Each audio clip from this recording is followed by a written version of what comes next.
महीने भर से महाकुंभ जाने के लिए लगातार लोगों की होड़ मची हुई है। लाखों करोड़ों लोगों ने अब तक महाकुंभ में आस्था की डुबकी लगाई। अंधविश्वास में माना जाता है कि गंगा स्नान करने से पाप धुल जाते हैं। वैज्ञानिक भी मानते हैं कि गंगा जल में ऐसे गुण होते हैं जो उसे खराब नहीं होने देते। इनके अंदर बीमार करने वाले बैक्टीरिया और वायरस नहीं पैदा हो पाते। लेकिन महाकुंभ के दौरान गंगा को लेकर central pollution control board (CPCB) की रिपोर्ट ने चौंका दिया है।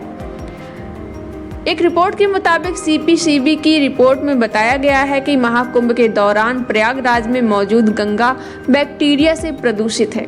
इस बैक्टीरिया का नाम फेकल कोलीफॉर्म बैक्टीरिया है, जो आमतौर पर इंसानों और जानवरों के मल और वहां से सीवेज के पानी में मिलता है। ये पानी की क्वालिटी को बिगाड़ देता है और शरीर के लिए नुकसानदायक हो सकता है। रिपोर्ट के मुताबिक नहाने के पानी में 100 ml में 2500 यूनिट फेकल कोलीफॉर्म की अधिकतम मात्रा हो सकती है, लेकिन प्रयागराज के क्षेत्र में गंगा के अंदर इससे ज़्यादा मात्रा मिली है।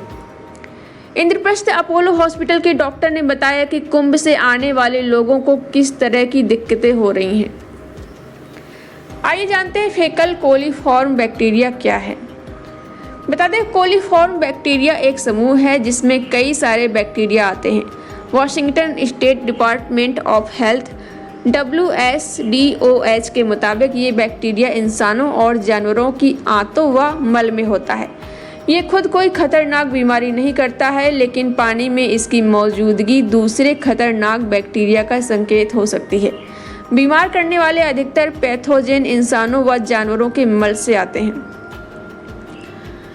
WSDOH के मुताबिक टोटल कोलीफॉर्म एक प्रकार का फेकल कोलीफॉर्म है और उसका एक प्रकार ई कोली बैक्टीरिया है। टोटल कोलीफॉर्म मिट्टी या दूसरे वातावरणीय कारकों से आ सकता है, लेकिन फेकल कोलीफॉर्म और ई कोली मल से ही आता है। ई कोली का हर स्ट्रेन खतरनाक नहीं होता।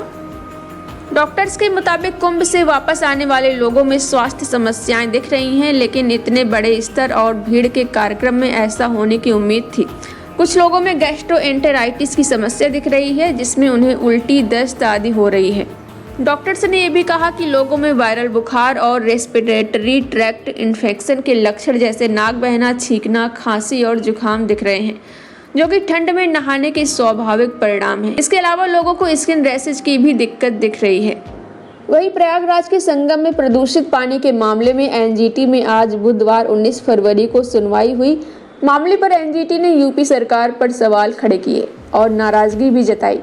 वहीं यूपी सरकार ने NGT को भरोसा दिया है कि वो CPCB की रिपोर्ट पर एक्शन लेगी।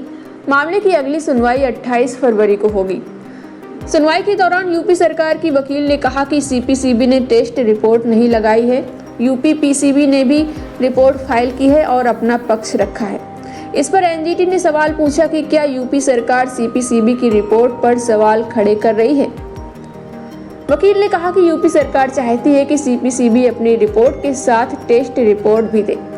NGT ने कहा कि यूपी सरकार की जिम्मेदारी है कि नदी का पानी साफ रहे। NGT ने यूपी सरकार पर सवाल खड़े किए और कहा कि आपने लंबा चौड़ा जवाब दाखिल किया, लेकिन कहीं भी कोलीफॉर्म का जिक्र नहीं है। NGT ने कहा कि रिपोर्ट विस्तृत है, लेकिन उसमें गंगा यमुना की सफाई से जुड़े सारे मापदंडों का जिक्र नहीं है। वहीं यूपी PCB का दावा है कि जहां से CPCB ने गंगा यमुना का सैंपल लिया वहां पानी प्रदूषित था, लेकिन जहां से हमने सैंपल उठाए वहां पानी साफ था। इसी बात पर NGT नाराज हो गया। यूपी सरकार ने NGT को भरोसा दिलाया कि वो CPCB की रिपोर्ट पर एक्शन लेगी। यूपी PCB गंगा यमुना में पानी की गुणवत्ता को लेकर एक हफ्ते में लेटेस्ट रिपोर्ट दाखिल करेगा। अब इस मामले की अगली सुनवाई 28 फरवरी को होगी।